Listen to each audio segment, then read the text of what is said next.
My name is Carol Alston Gilly. I've been in real estate for about 36 years, and I'm associate manager at Compass.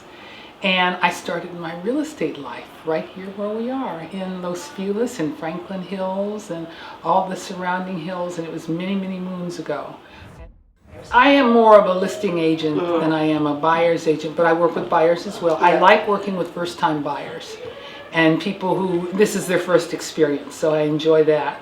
But I like seeing what sellers do when they live in a house for a long time and how they live and what the house becomes when people have lived in a house for 20 years, because it changes personality to suit whomever the owner is. Yeah. Let's unpack those two things. You said you really love working with first-time home buyers. Yes. Tell me why, and what are some of the tips that you would give to a first-time home buyer? Okay. First-time home buyers assume they know what they want. So they'll tell you they want a nice traditional house with a high roof and a big backyard. And then they buy a house that's on a ridge with no view and no yard. So I tell people to look very carefully, and when they find something they think they like, walk away from it and come back again and see how much you really like it. And don't be impulsive about making a big purchase like that. Sometimes they fall in love and they're not falling in love with something that really suits them. So we have to be patient with that process. So what is another tip? A walk away from your original desire or appetite of what it is you think you like. Give me two more tips. Your first house does not have to be your last house. So sometimes people can't really afford what they really like to have, and it's upsetting to them.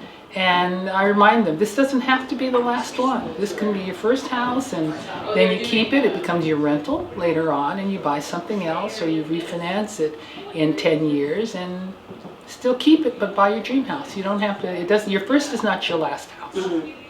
Another tip? Another tip is to be very careful with your money.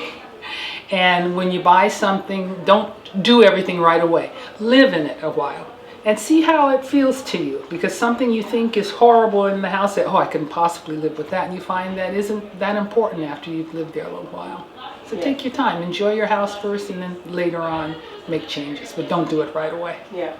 It seems as though when you're buying a house and you're thinking about living in the house, it seems like it is a big transaction, obviously, and one of the largest many of us will make. Sure. But it also makes us feel like you really are, in a way, planting a root somewhere, and it makes you feel like you can't ever unroot and do something else or go somewhere else, right? It gives you this feeling of perception like you have the option to only make this decision one time, and you must get it right the first time. Yeah. Otherwise, I think for some reason we've been conditioned to think that way. I think part of the reason was that most of our parents bought a house that they lived in for 30, 40 years. They only bought one house, had one retirement, and so whatever decision they made was a really important one. Whereas we're a lot more mobile, and we're opinionated like our parents were, but we don't feel, when we think about it, we don't feel like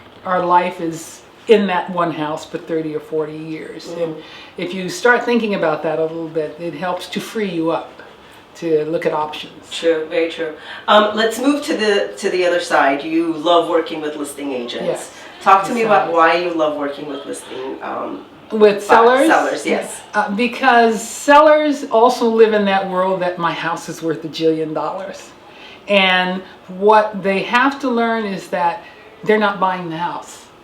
And I have to remind them of that sometimes. Well, my house is worth $2.5 million. Well, you're not buying it. So we have to make sure that whomever comes to see it feels that. And if they don't, you might want to take a look at why they think it's not worth $2.5 million.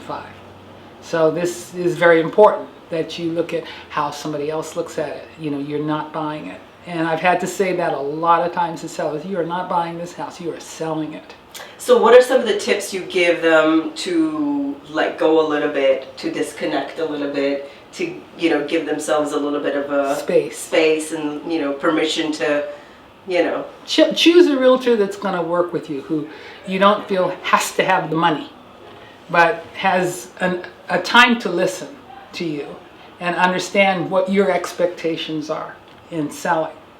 And if your agent kind of manages expectations, they can be very helpful to a seller in kind of evaluating what they really are trying to accomplish. Mm-hmm.